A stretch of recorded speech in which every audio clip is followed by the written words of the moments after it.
From the pen of Hirohiko Araki and adapted by David Productions, JoJo's Bizarre Adventure is a series that has become incredibly popular due to its strong characters, clever comedy, and great writing. JoJo primarily focuses on members of the Joestar family tree and their escapades throughout the decades, leading to many memorable moments and shenanigans. Such an incredible series deserves equally grand opening songs to accompany it, and JoJo definitely delivers in this aspect. The intros span across multiple genres and styles, and all of them feel appropriate for their respective parts. Today I'll be going over my favorite JoJo openings. This is a personal list, so you don't have to agree with me. Let's begin! Stand Proud is a good song that embodies Part 3's rebellious protagonist Jotaro, but fell a bit short of the finish line for me. Starting off positively, the singer, Jin Hashimoto, delivers a great performance.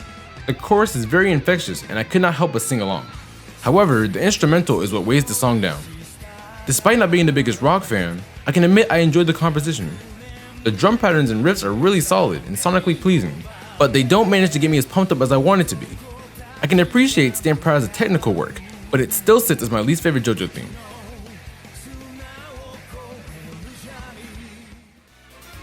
Bloody Stream is a song that instantly appealed to me. This is mostly due to the stellar jazzy backing arrangement. It's a 5-star meal, with the punchy bass, beautiful horn lines, and steady hi-hat patterns, each weaving in and out in perfect harmony.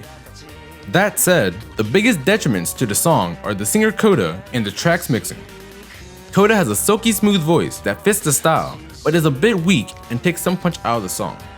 Also, he gets a bit drowned out by the instrumental.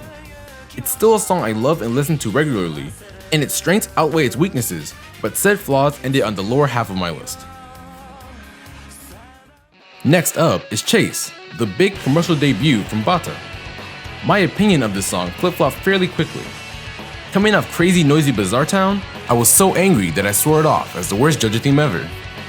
The shift to a darker tone confused me, and it felt like a stylistic mismatch. You could replace it with many different shonen openings, and I wouldn't bat an eye. However, the song grew on me with repeated listens. Before I knew it, Chase had wormed itself into my brain and I was humming the song everywhere. I love the grungy feel of this track. It doesn't pull any punches, coming right out of the gate with an explosion of crunching guitars and punchy drums. The lead singer of Bata is great, with the right balance of emotion for the song. While the previously mentioned generic nature of Chase prevents me from placing the song higher, it is still a quality song that is up to snuff with the other JoJo pieces. Sodomy was the first song released out of the 6 themes, but it's arguably the best at setting up the show for the viewer. The instrumentation is softer, with the subdued guitar, but you can still feel the weight of Jonathan and Dio's conflict, and it leaves perfect room for the vocalist to flex his chops. The vocals take this song from merely being a mood-setting piece to a whole new level. Tamanaga Hiroaki is the best to grace the mic on the JoJo theme with his classy bass voice. He paints a picture, from the slower pickup on the verses to his guttural delivery on the chorus. With all that this song has to offer, it's pretty obvious why the song is brought up the most when talking about JoJo themes. End of the World, sung by Hiroaki, Coda, and Hashimoto as the Joestars, manages to succeed where Stand Proud barely passed.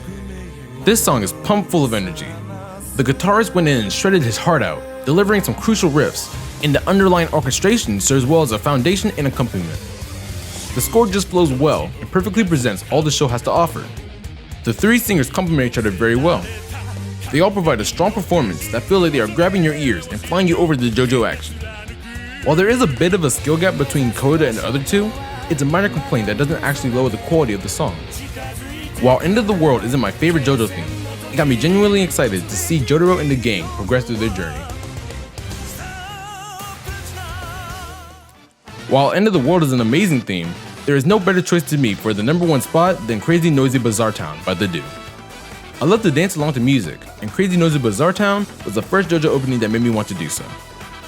It's such an upbeat and funky song, different from the previous more serious openings. This is mostly due to the composition. The horn section has some smooth melodies and hits, and the pulsating bass line just draws in the listener. The Do's lead singer also works the track, perfectly matching the groovy party of an instrumental. Everything comes together in this perfect little package that became the song I found myself returning to multiple times a day. While it might not be as technically awing as End of the World, Crazy Noisy Bizzare Town struck a chord with me that wasn't hit by the former. Seeing that part 4 is my favorite, it's only fitting that its audio embodiment sits at the #1 spot of this list. With all the gripes I have for some of the songs, I really love the whole lot of Jojo's tracks. If you have time, give them a listen, and while you're at it, watch Jojo on Crunchyroll if you haven't already. It's worth your time. Hey guys, thanks for watching this video. If you enjoyed it, give it a like, subscribe to the channel, and share it with your friends. If you want more anime content, click here to watch my previous showcase video on Space Patrol Lulico, or check out my friend Wally the Legends video on Fooly Cooly. See you again soon. Peace.